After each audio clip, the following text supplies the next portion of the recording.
Sana. First and foremost, we have started by congratulating the team, the BBI team, that put together this document. Clearly, it is a document that took time.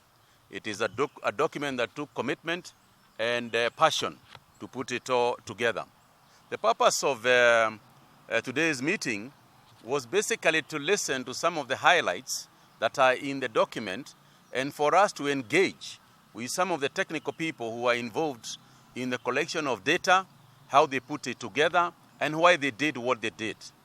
In exchange, we will, of course, be also responding to some of the issues. We will agree with some of them. We will disagree with some of them.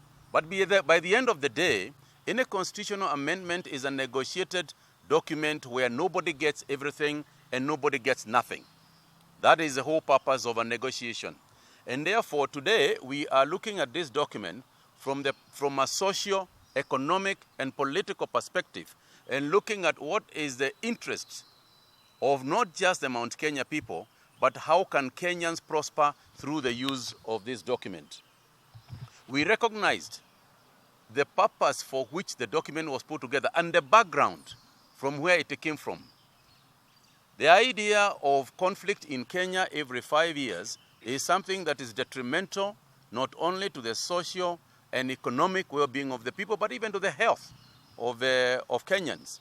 We are looking at this thing, we are looking at this document from a position of posterity and asking ourselves, is it possible for us to use this document and to create an environment in which our children will relate better than us and our forefathers? And therefore, our commitment is that we will not ignore anything that has been put in the document, in the BBI document.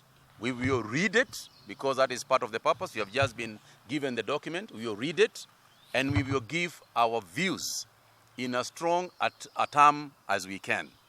So I would like to ask my colleagues also to add whatever they feel that we can add in order to have a proper dialogue and to engage BBI, especially now that their term has been extended. We want to engage them and ask them, why was A put instead of B, so that we can have a proper understanding. As we go to domesticate the document to the masses, then we will go from an informed perspective.